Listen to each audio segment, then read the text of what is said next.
তাহলে আব্দুল্লাহ বিন উবাই কেন জাহান্নামে যান? কেন তার কবরের সামনে নবীকে দাঁড়াতে আল্লাহ নিষেধ করলেন?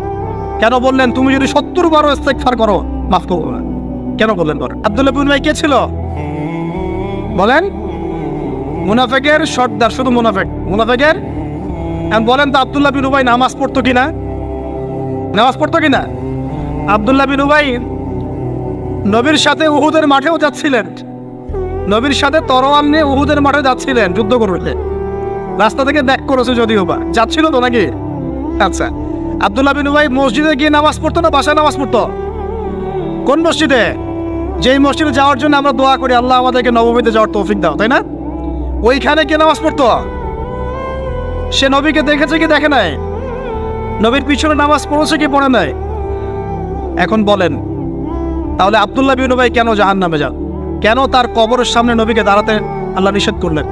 কেন বললেন তুমি যদি 70 বার ইস্তেগফার করো মাফ করবো না? কেন বললেন? সমস্যা একটাই, সে প্রকাশ্যে ইসলামের কিছু বিধানকে স্বীকার করলেও মন থেকে পরিপূর্ণ ইসলাম কোশ্চিনকালও স্বীকার করে নেয়।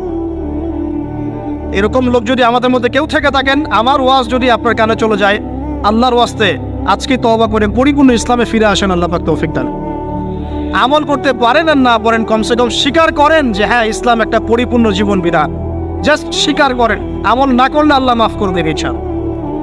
আল্লাহ যদি চান আমল না করলেও আল্লাহ তাকে মাফ করতে পারেন, যার আকীদা স্পষ্ট আছে যে ইসলাম একটা পরিপূর্ণ জীবন বিধান। আল্লাহ আমাদেরকে বোঝার তৌফিক দান।